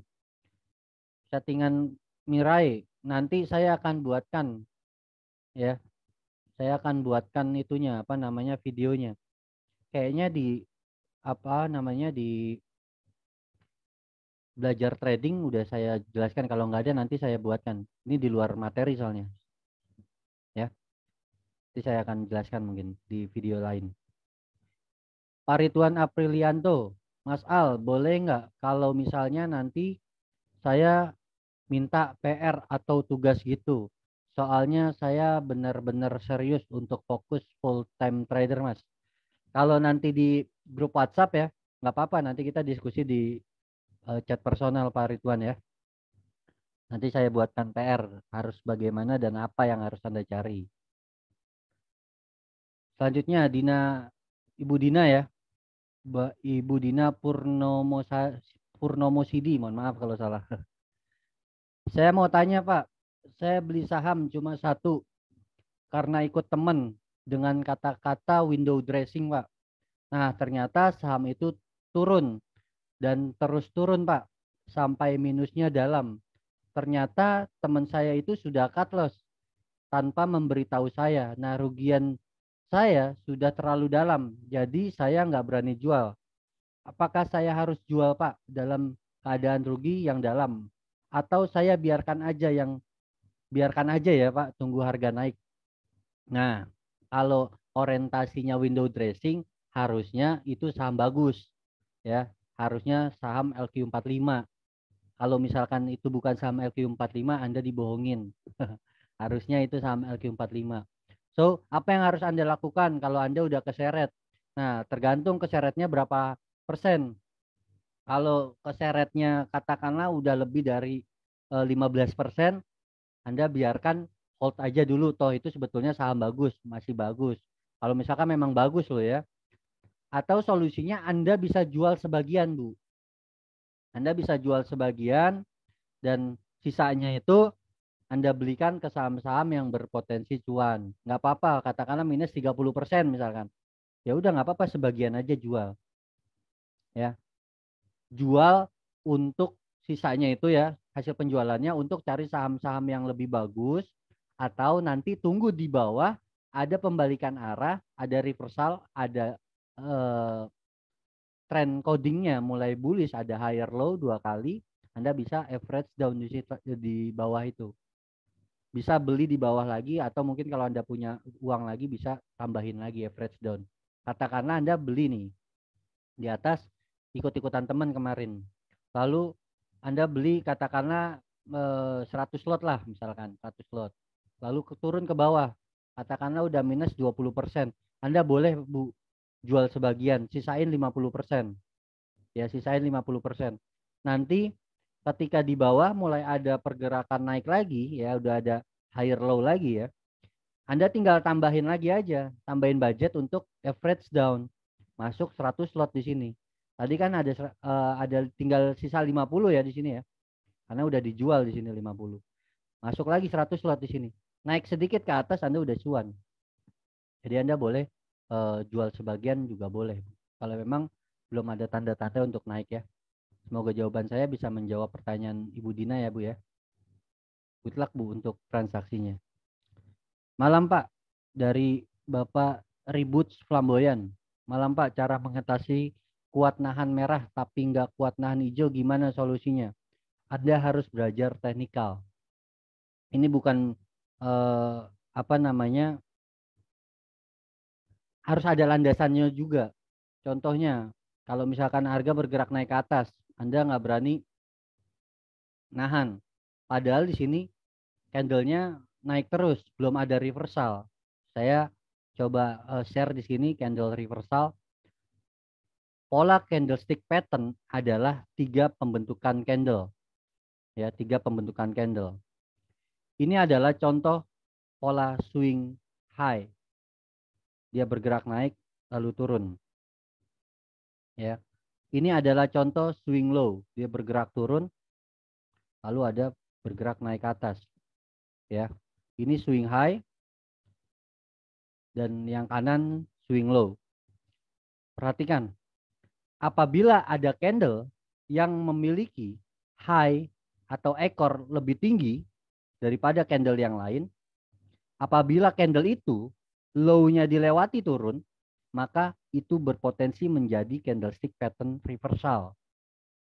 Ya. Sebaliknya, kalau dia membentuknya di bawah menjadi swing low, apabila ada candle yang membentuk low-nya paling rendah dan apabila candle itu high-nya dilewati dilewati naik, maka itu berpotensi menjadi reversal swing low. Artinya ada tendensi atau indikasi dia akan bergerak naik ke atas. Atau kalau swing high dia akan bergerak turun ke bawah. Nah, ketika kita beli di sini, ketika adanya pembentukan reversal, kita entry, lalu harga bergerak naik dan terus naik. Kalau kita belum ada nemu reversal, kita nggak boleh exit. Ya. Low candle ini kita jadikan level stop loss. Kita jadikan level support. Jangan pernah menempatkan level support sejajar dengan level support. Jadi tempatkanlah level stop loss 1 tick atau 2 tick di bawah level supportnya. Katakanlah supportnya ada di 100 katakanlah. Ini supportnya di 100. Anda harus turunkan 1 tick, 2 tick, maksimal 3 tick untuk dijadikan level stop loss. Oke. Artinya tempatkanlah 98 bisa untuk jadikan level stop loss. Jadi asumsinya dia harus turun dulu melewati supportnya, baru Anda cut loss. Nah, ketika harga naik, belum ada reversal, ya, belum ada reversal, Anda nggak boleh buang. Ya, nanti apabila besok, misalkan ada pergerakan turun ke bawah. Nah, tadi penjelasan saya ketika di swing high, apabila ada candle yang memiliki high-nya lebih tinggi, ya, high-nya lebih tinggi atau ekornya lebih tinggi, apabila candle itu low-nya dilewati turun, maka itu akan berpotensi menjadi pembalikan arah atau reversal candle. Ada indikasi harga akan bergerak turun, disitulah kita baru exit. Ya, disitulah kita exit. Nanti ketika harga turun ke bawah, ya, ketika harga turun ke bawah dan di bawah mulai ada pergerakan naik lagi ke atas, di sini ada reversal, ada candle yang memiliki low paling rendah. Apabila candle itu high-nya dilewati, ya, high-nya itu dilewati, maka itu berpeluang jadi reversal. 1 tick di atasnya kita bisa entry, low-nya kita jadikan support, 1 tick atau 2 tick di bawahnya support, kita jadikan level stop loss. Oke. Nah, itulah bagaimana cara mengatasi biar kuat nahan merah atau kuat nahan hijau. Nah, kalau misalkan kondisinya, ya, kondisinya merah, katakanlah harga udah ini nih, udah kita beli, ya, udah kita beli, tadi kan profit ya. Ternyata besok false break nih Pak. Ternyata besok false break. Harga dibanting lagi turun. Nah, kalau false break kayak gini, kita udah entry katakan yang dari reversal nih. Ya. Katakanlah nih hammer atau apa dah, reversal pattern lah. Kita udah entry ternyata false break dan ini sering terjadi. Sering terjadi. Apa yang harus Anda lakukan? Anda harus hold. Selama belum ada dia menyentuh level support dan melewati level support, Anda nggak boleh cut loss. Entry dan exit harus punya landasan yang jelas. Anda entry berdasarkan price action candlestick pattern. Anda entry berdasarkan price action pembentukan chart pattern. Anda exit berdasarkan adanya support dilewati. Turun ke bawah, Anda exit. Artinya exitnya stop loss. Anda exit berdasarkan harga sudah menyentuh resisten. Apabila resisten sudah disentuh, sebaiknya Anda taking profit dulu. Ya, katakanlah ini turun ke bawah, ini ada resisten, harga bergerak naik ke atas, ya udah sampai resisten, Anda disiplin. Taking profit dulu, amankan profit. Nanti kalau sekiranya dia masih terus naik, kita bisa buyback lagi. Tapi porsinya tidak lebih banyak dari porsi yang sebelumnya. Katakanlah kita entry di sini 10 lot, ya kan? Tapi dia masih naik nih, resisten. Anda nggak boleh beli 10 lot lagi di sini. Maksimal bolehnya beli 5. Lanjutin aja, ya. Jadi Anda harus punya mental juga, ya. Makanya Anda harus perhitungkan risknya berapa. Nah, setiap kali kita entry, kita berhadapan atau dihadapkan dengan masalah yang baru. Jadi jangan sampai Anda nggak siap sama masalah baru itu. Anda nggak bertanggung jawab kalau Anda nggak siap dengan trading planning. Makanya saya bilang, metode penting untuk bisa menghasilkan sistem. Sistem nanti berevolusi menjadi trading planning. Dan trading planning inilah yang nantinya akan menjadi hasil. Baik itu dia naik ke atas ataupun dia turun ke bawah untuk stop loss atau naik ke atas untuk taking profit. Oke, semoga itu menjawab pertanyaan Pak Ribut Flamboyan. Good luck untuk aktivitas investasi Anda semua. Mohon maaf kalau ada penyampaian saya yang mungkin kurang jelas dan mungkin salah dan mungkin ada yang membuat tersinggung Anda. Saya mohon maaf sekali lagi dan saya terima kasih sekali lagi untuk waktunya. sampai dengan detik ini berapa lama kita diskusi mendengarkan wejangan-wejangan atau arahan-arahan saya untuk bisa menyempurnakan metode trading Anda sehingga Anda tahu apa yang harus Anda lakukan dan Anda tahu apa yang harus Anda hindarkan. Oke, kita ketemu lagi di Zoom selanjutnya. Sekali lagi terima kasih banyak, terima kasih Pak. Kita ketemu lagi di waktu dan mungkin video atau mungkin Zoom selanjutnya. Terima kasih sekali lagi ya. Saya Alfian, mohon undur diri. Terima kasih Pak Immanuel, Pak Ketut, terima kasih ya. Terima kasih untuk semuanya. Salam cuan untuk Anda semua, salam sehat selalu untuk Anda semua. Jaga kesehatan, patuhi protokol kesehatan karena ini masa pandemi, ada varian baru, Anda tetap harus patuhi protokol agar menjaga kesehatan Anda. Dan semoga pertemuan kita malam ini bisa menginspirasi Anda dan bisa membuat aktivitas investasi Anda semakin lebih baik. Good luck untuk aktivitas investasi Anda. Saya Alfian, salam cuan selalu. Terima kasih.